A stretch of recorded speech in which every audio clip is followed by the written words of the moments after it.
give me your thoughts about what would happen if KD gets traded and the impact that it would have, not just with Brooklyn, but with him as an individual basketball player.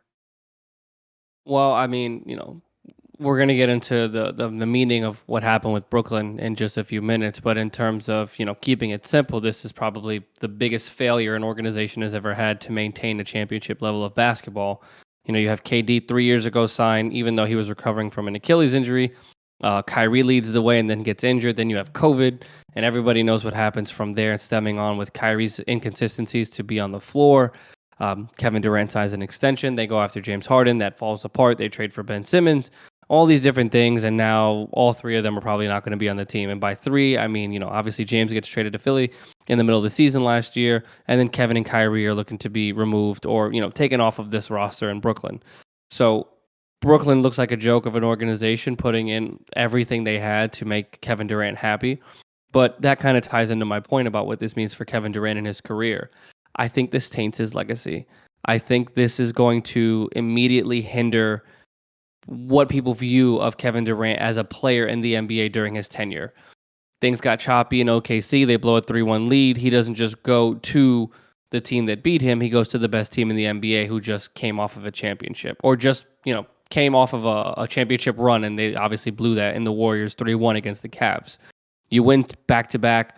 You get hurt in 2019 against Toronto, and then you leave for whatever reason, whether that's internal beef with Draymond, whether that's you're too sensitive, whether you felt like you wanted to do this alone, whatever. You go to Brooklyn, this situation happens, but Brooklyn gives you everything you ask for. Brooklyn gets you the head coach you wanted. Brooklyn gets your boy DeAndre Jordan a massive extension, knowing that he wasn't capable of playing at that level anymore. Brooklyn trades for James Harden. Brooklyn gets rid of James Harden. Like, they did everything that KD had asked for. They gave KD the keys to the kingdom, and he still requested a trade when things got rough. Uh, I understand that dealing with Kyrie was a nightmare. I understand that, Kyrie did not make it easy on you as a teammate, as a player, maybe even as a person. But when you sign a contract of that much and for that magnitude, you stick with an organization. It's not like Brooklyn wasn't competing for the playoffs. It's not like the roster currently assimilated as it's currently constructed is not a playoff contending roster. It's not like you have absolute scrubs behind you when you know that Joe Harris was hurt last season. Ben Simmons was hurt for his tenure in Brooklyn. Seth Curry was getting in a groove. He didn't get to play a lot. Nicholas Claxton was coming into his own on his role off the bench, and so many other pieces. Kyrie was unavailable for the majority of the season last year. It's not like Brooklyn had completely lost every single meaningful player on their roster. So for him to opt out just makes him look very weak, and it definitely does make him look like somebody that cannot handle any type of adversity. And quite frankly, it makes him look soft. So overall, I would definitely say that this request for a trade is definitely hindering to his reputation as a player. And then, despite whether or not Brooklyn is able to trade him now or during the season, there was a report that said that Kevin, or a few reports, Kevin is looking to play for a team that already has a minimum of an all-star or two, so he's looking to go to a contender. Obviously, there was also a statement from Brooklyn that they are expecting Kevin to be on the opening day roster along with Kyrie because they are waiting for the right packages. So they're not just going to trade him until they receive the right offer for him, which, as Kyle alluded to, is probably going to be one of the biggest hauls in NBA history in terms of personnel, draft picks, cash considerations, whatever it is it's going to be. Kevin Durant is going to deem a pretty hefty price in terms of trade value. So we'll see what happens. But overall, Brooklyn looks like a joke, and Kevin Durant just looks really, really bad right now. I mean, when it comes to Kevin's status on Brooklyn, I mean, I'm going to be honest with you.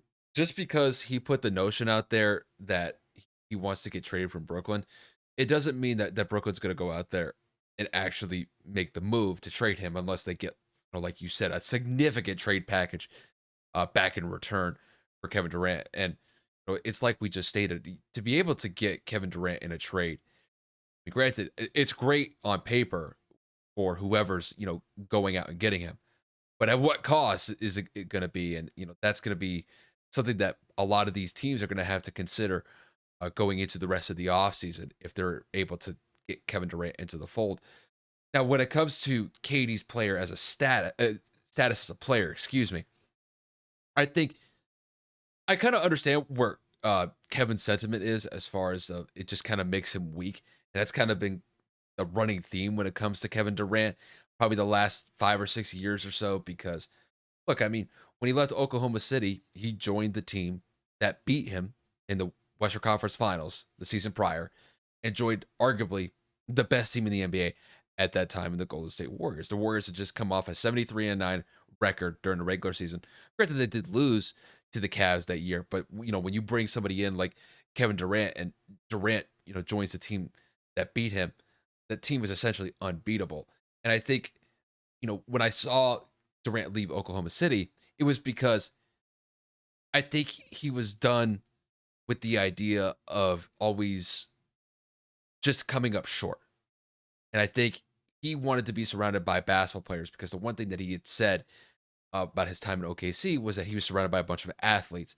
When he went to Golden State, he said he was surrounded by a bunch of basketball players who know the ins and outs and all the nuances and intricacies that come with just certain elements of the game.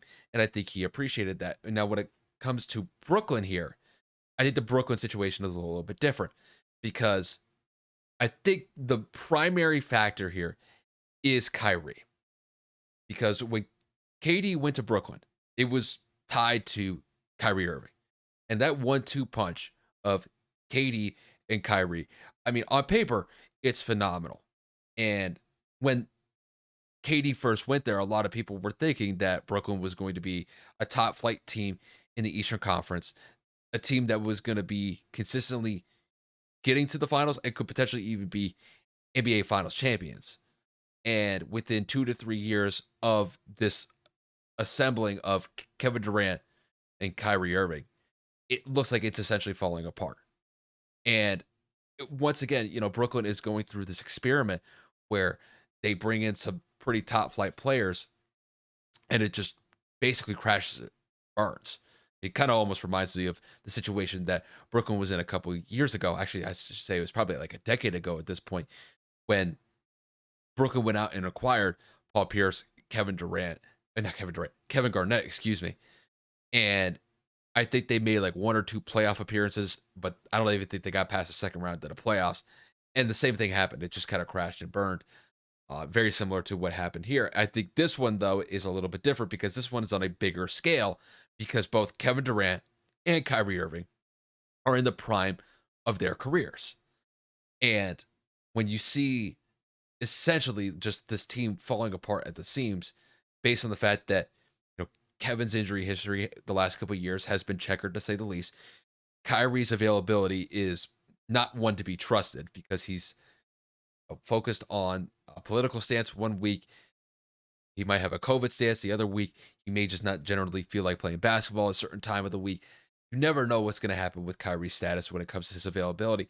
And I just think that the Kyrie issues, the fact that I don't think that Kevin sees this team really progressing past what they were last year.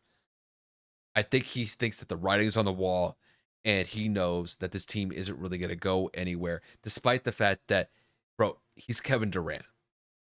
He's a top two, top three player in the NBA right now. And if he's fleeing a situation in Brooklyn where, let's face it was a disappointment for them last year to get knocked out of the first round and to get swept by Boston last year. They were the only team in the playoffs that didn't win a game. All the teams in the playoffs last year at least won one game, except for Brooklyn. And Brooklyn was this quote unquote super team that, initially at the beginning of the year had Kevin Durant, James Harden, and Kyrie Irving. And I think in grand total, I think they played probably like 3 or 4 games together as a cohesive unit, which is just insane when you think about it. But overall, I mean, just to kind of wrap this up, this is a very interesting situation when it comes to KD with this trade request. Obviously, we'll see whether or not that Brooklyn uh, admires or honors that trade request. But overall, it seems to me that Kevin just gave up on the Brooklyn experiment. And I think it's because the Kyrie issues are significant.